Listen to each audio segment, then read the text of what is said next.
Ассаламу алейкум туғандар, қандайсыздар? Назарыңыздарда қайрадан эле базар жоқ каналы. Бүгін 8 сентябрь 2022 жыл. Мен Чүй областы Кемин шаарында жүрөм. Ушул жактан бир сатылуучу жер участогу бар экен. Ошол жөнүндө сиздерге маалымат берейин дегем. Азыр биринчи эле болуп баруу жолун түшүндүрөйүн туғандар. Мен турган жер Кемин шаарынын центри десек деле болот. Центральный жолдун жээгинде Жайыл Батырдын эстелигинин жанында турам. Сатылуучу жерибизге ушул жерден туғандар бир аз эле түз басып, сол тарапка кайрылганыбызда 300 метр аралыкта жайгашкан. Аянты 76 соток туғандар. Кызыл китептери бар, мынакей кызыл китеп документи баары колумда турат. Келгениңиздерде үй ээси өзү сиздерге көргөзүп берет. Кыскасын айтканда ушул чоң трассадан 300 метр түндүгүрөктө сатылуучу жер участогубуз жайгашкан туғандар. Бул мынакей Кемин шаарынын центри. Бул жакта мечиттери, базар, жана башка оптовиктер, стройматериал саткан дүкөндөр баары бар. Анан бул жерге Бишкек шаарынан түз келген маршруткалар, таксилер, по пути машинелер бар туғандар. Батышты карай барсаңыздар сиздер Бишкек шаарына, чыгышты карай келсеңиздер Ысык көлгө бара аласыздар. Мына ушундай. Анда эмесе мен сатылуучу жер участогуна карай жол алдым туғандар. Сиздер лайктан басып, өз оюңуздарды комментарийге жазып туруңуздар. Бакей туғандар, келүү жолун көргөзгөнчө бүгүнкү чыгарыштагы сатылуучу жер участогуна да жетип келип калдык. Бул мынакей көчө тарабы. Батыш чек арасы бул жерге чейин болуп калат, мондай заборго чейин, бул жакта бакка чейин. Чыгыш чек арасы туғандар. Бул жактагы бактан кийин өзү жай бар. Негизинен кызыл китеп бар. Келсеңиздер жер ээси сиздерге чек-араларды тактап көргөзүп берет. Мына ушул жерге чейин болуп калат. Анан ылдый жакка карап баса берсеңиздер, ылдый жакка барган сайын жер мондайдан чоңоюп кете берет. Анан азыр видеонун жүрүшүндө калган маалыматтарды берем. Суу, свет бар экен. Окей, бул жакта кошуналар көрүп турганыңыздардай. Забор тосуп эме кылган. Чоң трассага туғандар 300 метрдей аралыкта. Мынакей чоң трасса бул жерден көрүнүп турат. Жайыл Батырдын эстелиги деле бул жерде мынакей көрүнүп турат туғандар. Анан мектептер боюнча айтсак, ошол центр жака мектепке барышат экен. Базарлар бар ошол жерде жакын жерде жайгашкан туғандар. Базар, стройматериал, маршрутка, башка баары ошол жакта туғандар. Андан ары мынакей бул ушул участогубуздун көрүнүшү. Документтер боюнча кызыл китеби бар. Жердин аянты документте 76 соток. Фактически андан да көбүрөөк дейт. Келсеңиздер дагы өзүңүздөр ченеп өлчөп байкап көрөсүздөр. Көрүп турганыңыздардай түрлүү бактары бар. Суу кенен экен. Бул каналдан, жаныңыздардан канал өткөн. Ушул канал менен суу карап, азыркы учурда үй ээси бул жак, жер ээси бул жака үй салбаганга байланыштуу. Жерин карабай эле жакшы караган эмес, ошого бир аз мондай кошуналарга караганда биз жак бир аз жашыл эмес да. Мынакей көрүп турасыздар, азынасыз деле бактары баары бар. Бул каналдан кенен сиздер сууду чыгарып, жер сугарсаңыздар болот. Суу кенен кыскасы айтканда. Андан ары көрүп турганыңыздардай түрлүү бактар. Жердин аянты 76 соток. Документте по факту андан да көбүрөөк экен тугандар. Мынакей слива, алма, жана башка бактар. Кошуна менен болгон чыгыштар кошуна менен болгон чек ара бул жерге чейин болуп калат тугандар. Анан ылдый жакка барган сайын азыр чоңойот. Азыр ылдый жакта да сиздерге көргөзөм бир чекенен.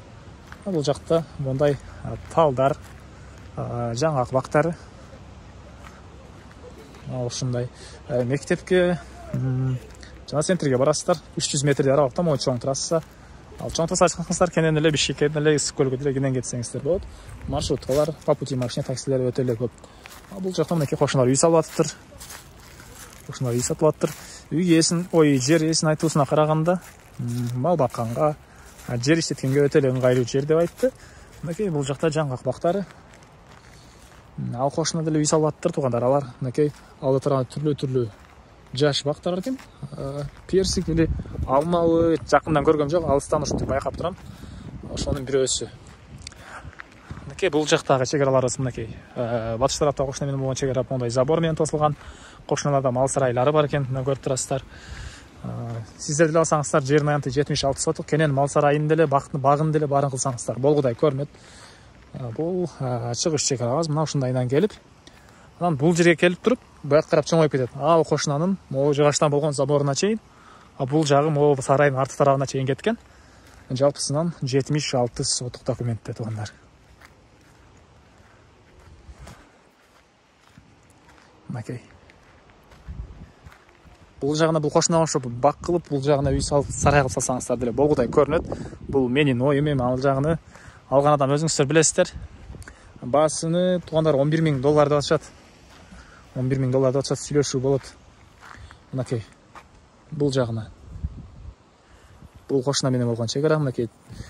Бул кошуна чегарага тегеренти курулуш материалдары үчүн болгон теректерди эгиптир. Орто ченин алма бар экен. Жабылган жаш алма бактары жана чөп ичине беде сепкен окшойт менин оюмча. Мынакей суу кенен туугандар, мынакей сиз суу койбосоңуз деле суу өзү агып атат. Эч кимден суу сурабасаңыз деле суулар мондай кенен агып атат. Жана каналдан кенен суу чыгат экен. Анан бул жак карап кирип кетесиздер, бул сарайдын артына чейин. Ал жагы мына көрүп турасыздар. Ал жактагы бул жыгачтан болгон заборлорго чейин кызыл китеп бар туугандар. Келсеңиздер дагы жер ээси кызыл китепти көтөрүп келип, силерге тегеренте чегарасыны көргөзүп, тактап берет. Эмне маалымат калды туугандар? Пустой жер болсо ушундай бир аз маалымат бат эле бүтүп калат. Кемин шаары жөнүндө айтсак, Бишкек шаарынан сиздер объездной менен түз чыгыштык карай келе бересиздер. Канча километр экенин мен туугандар азыр караганга эме болбой калды. Комментарийге өзүңүздөр деле көрүп, карап жазып алсаңыздар болот. Google азыр баарын эле айтат туугандар. Көрүп баарын жазсаңыздар, билип алсаңыздар болот.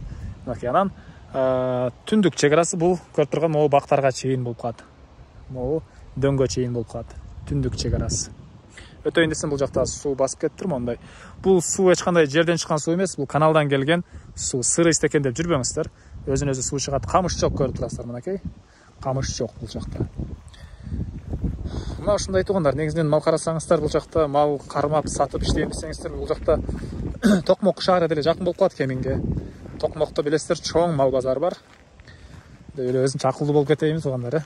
Бул жакта Кемин жөнүндө билбейт экенм. Кеминде эмнелер бар, кандай? Комментарийге өзүңүздөрдүн оюңуздарды жазып кетиңиздер туугандар. Баасы $11,000, ээсинин номери экранда. Зона кылып сүйлөшүп, $11,000 деп атат. Базар жок каналынан көрүп чалаттык эле десеңиздер дагы бир аз арзандатуу болсо керек. Болот туугандар. Зона кылып сүйлөшүп көрүңүздөр. Сүйлөшүүлөр болот, келип көргөзүп деле. Же болбосо кандайдыр бир сиздер мен айтпай калган маалымат болсо, аны деле ээсинен кенен сурап алсаңыздар болот туугандар. Анан ээси тел дегенге чалыңыздар. Базар жок каналынын номери дегенди окуп туруп, анан ошого кимден ким үй сатсаңыздар, реклама бергиңиздер келсе, ошого чалыңыздар. Ээси менен сүйлөшкүсү келгендер, ээси тел дегенге чалыңыздар туугандар.